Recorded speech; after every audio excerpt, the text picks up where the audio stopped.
কালকে এনেছিল ইলিশ মাছ, তাই কয়েক পিস রেখে দিয়েছিলাম। আজকে বানাচ্ছি ইলিশ মাছ দিয়ে একটা নতুন রকমের পদ। চলো কীভাবে বানাই দেখাই।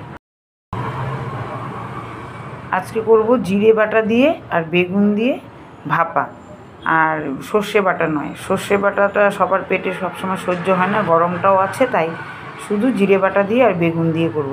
তার জন্য বেগুনগুলোকে একদম ঝিরিঝিরি করে কেটে নিয়েছি দেখো এখানে। আর এটাতে সামান্য নুন মাখিয়ে রাখবো, তাহলে জলটা ঝরে যাবে। বেগুনগুলোতে কিন্তু আমি নুন মাখিয়ে রেখেছিলাম, দেখো কেমন জল বেরিয়েছে। এই জলগুলো ভালো করে চিপে তারপর এটাতে মশলা আর মাছ মাখিয়ে রাখবো। আমি কিন্তু ভালো করে একদম বেগুনগুলো ভালো করে চিপে নিয়েছি, জল একদম বের করে নিয়েছি। এখন এতে দিব হলুদের গুঁড়া আর জিরে বাটা, আর দিব মাছ দিয়ে মাখিয়ে রাখবো, আর সামান্য লঙ্কার গুঁড়া দিব, কিন্তু আমি কাঁচা লঙ্কা দিব। এটাতে যে মেন জিনিসটা এখন দিতে লাগবে সেটা হলো সর্ষের তেল।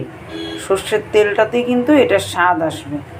আর আমি তো আগেই বেগুনটাতে নুন মাখিয়ে রেখেছিলাম, আর মাছটাতেও নুন মাখানো ছিল, তাই এখন কিন্তু একদম সামান্য নুন দিয়ে মাখিয়ে রাখবো আর সর্ষের তেল দিয়ে মাখিয়ে রাখবো। জিরা বাটাটা দিয়ে দেওয়া হয়ে গেছে, হলুদের গুঁড়াও দিয়েছি, এখন দিব সর্ষের তেল। এখন কিন্তু সামান্য লঙ্কার গুঁড়া আর সামান্য হলুদ দিয়েছি, আর তেল দিয়েছি একটু সর্ষের তেল। এই সর্ষের তেলের সেন্টটাতে গিয়ে এই মাছটা খুব টেস্টি হবে। এখন মাখিয়ে রেখে দিব মোটামুটি 10 থেকে 15 মিনিটের মতো। একবার খেয়ে দেখো, তারপর বলবে যে কি টেস্ট হয়। তেলটা কিন্তু গরম হয়ে গেছে, আমি কিন্তু কোনো ফোড়ন দিব না এখানে কিন্তু আমি সেই ম্যারিনেট করা মাছটা ঢেলে দিব।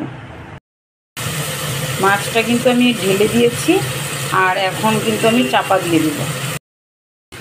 এখন কিন্তু আমি একটু নাড়িয়ে দিব। এটা থেকে কিন্তু একদম তেল বেরিয়ে গেছে।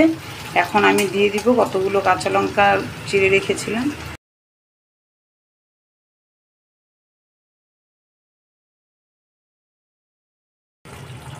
রান্নাটা কিন্তু অলমোস্ট হয়ে গেছে। এখন আমি একটু সর্ষের তেল, কাঁচা সর্ষের তেল দিয়ে আর একটা ঢাকা দিয়ে রেখে দিব মাছটা।